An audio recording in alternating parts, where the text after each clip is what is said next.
Hello 11th class, how are you all? Chapter number 7, Birth, written by Isaac Cronin, is going on. Yesterday video, the last sentence we discussed. He decided to remain until everything was over. यानी कि doctor Andy mention ने क्या किया, ये decide किया, निर्णय लिया कि जब कुछ सब कुछ ठीक ठाक न हो जाए तब तक उसने वहीं रहने का मन बनाया। यानी कि उसने जब तक सब कुछ पूर्ण न हो यहीं रहने की सोची। उससे आगे देखते हैं आज। An hour later he went upstairs again, noted the progress made, came down once more, sat by the kitchen fire.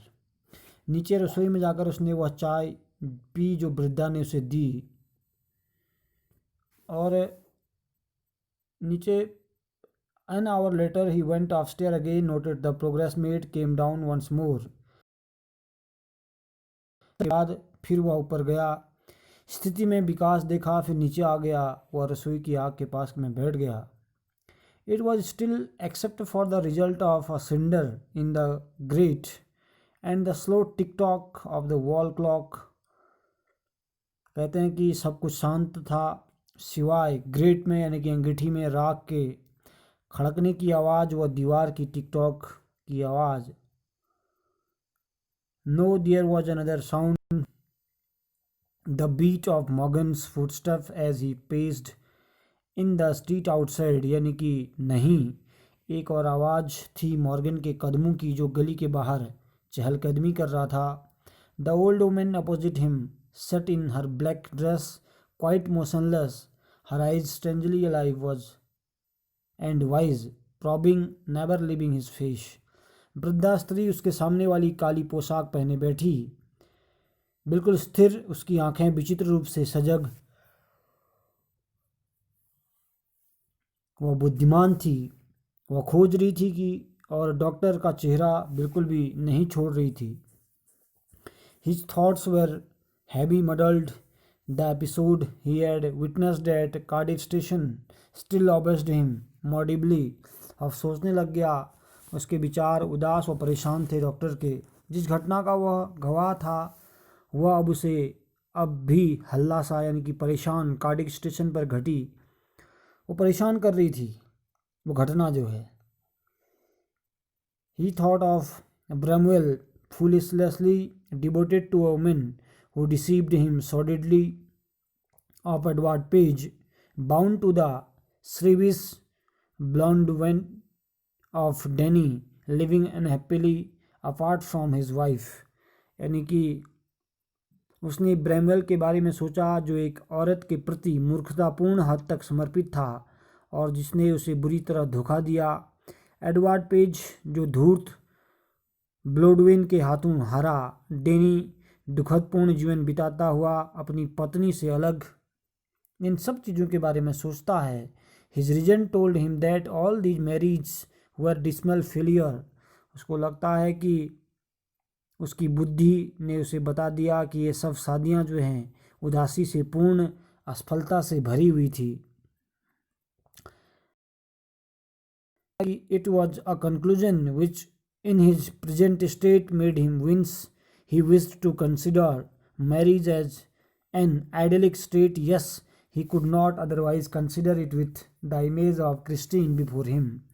यानी कि वो कहता है कि इसी निष्कर्ष ने फिलहाल उसे हल्की झपकी यानी कि नीट की दे दी। वह शादी को एक शांत और सुंदर सी स्थिति मानना चाहता था। हाँ, इनके अलावा वह क्रिस्टीन की और कोई छवि देखना ही नहीं चाहता था। Her eyes shining towards him admitted no other conclusion. It was the conflict between his level, doubting mind and his overflowing heart which left him resentful and confused. यानी कि वो कहता है कि उसकी आंखें उसकी तरफ चमकती हुई और किसी अन्य निष्कर्ष को मानने को तैयार न था। यह उसके स्तर, उसके संदेहपूर्ण दिमाग व प्यार से परिपूर्ण परेशानी व झुंझलाहट की स्थिति में छोड़ रहे थे। फिर कहा गया है कि he let his chin sink upon his chest, stretched about out his legs, stared broodingly into the fire. He remained like this so long and his thoughts were so filled with Christine that he started when the old woman opposite suddenly addressed him. यानी कि उसको लगता है कि जो Christine है, यानी कि वो जो उसकी बिलवट है, या उसको उसके स्तर, उसके संदेहपूर्ण दिमाग व प्यार से परिपूर्ण परेशानी व झुंझलाहट की स्थिति को में छोड़ रहे थे। उसने अपनी ठोड़ी जो है छाती में गड़ा दी, टांगें फैला दी, वो अपने आप में विचार मग्न हो एकटक देखने लगा। उसके बाद कहा गया है when the old woman opposite suddenly addressed him her meditation had pursued a different course. और वह ऐसे ही स्थिति में काफ़ी समय तक रहा, अपने विचारों में बिल्कुल, और उसके विचार क्रिस्टीन से इतने भरे थे। जब सामने बैठी वृद्धा ने उसे पुकारा तो हैरान हो गया। उस औरत का चिंतन दूसरी दिशा में था। Susan said not to give her the chloroform if it would harm the baby, she is awful set upon his child. Dr. Bech, her old eyes warmed at a sudden thought. She added in a low tone. यानी कि सुसन कह रही थी कि उसे chloroform न दिया जाए यदि वह बच्चे को नुकसान दे तो। डॉक्टर वह बच्चे से बहुत लगाव रखती है। उसकी बुरी आंखें इस विचार पर यानी कि स्नेह से भर गई हैं। फिर उसने धीमी आवाज़ में कहा, मैं कल्पना हूँ कि हम सब बिल्कुल क्या हैं, ठीक हैं। We all are, I fancy. He collected himself with an effort. It would not do any harm. The anesthetics, he said kindly, they will be all right. Here the nurse voice was hard calling from the top landing. यानी कि उसने अपने आप को विचारों में प्रयासपूर्ण समेटा और उसने कहा कि बेहोशी की दवा से कोई नुकसान नहीं होगा।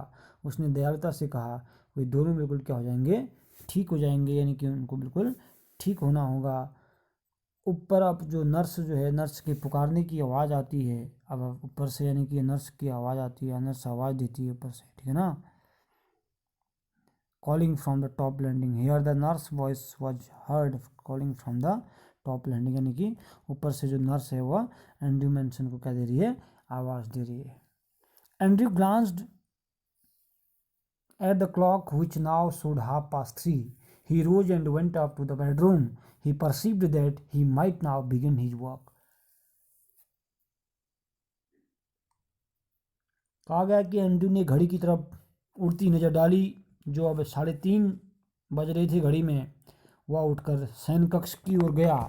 वह भांप गया था कि अब उसे अपना कार्य क्या कर देना चाहिए, शुरू कर देना चाहिए, यानी कि अपना जो ऑपरेशन या जो भी करना था उसने अपना काम क्या कर देना चाहिए, शुरू कर देना चाहिए। उसने घड़ी जब देखा तो उसको लगा कि अपना कार्य उसका क्या करना चाहिए, उसको स्टार्ट कर देना चाहिए। यहाँ तक का जो ट्रांसलेशन है, यानी कि rose he went after bedroom he perceive that might now begin his work. इसको यहाँ तक का ट्रांसलेशन करना है आपको और वर्ड मीनिंग करने हैं। नेक्स्ट वीडियो से फिर आगे भेजी जाएगी।